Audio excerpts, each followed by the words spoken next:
We are back with Fox's four-legged friends, and this week we've been featuring some very sweet pets of Pickens Humane Society. And today, how about Scooby? Let's get to know him. Oh my goodness, he likes to sport his team's colors, if you can't tell. Look at this little guy. He's about 6 months old, very gentle, friendly, and playful. Trying to figure out the breed there.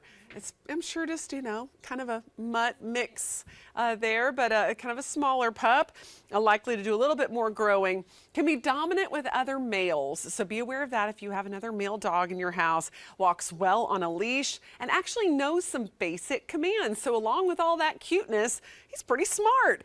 So if you're interested in adopting this gentle and playful little buddy, Scooby, reach out to Pickens Humane Society, 864-843-9693.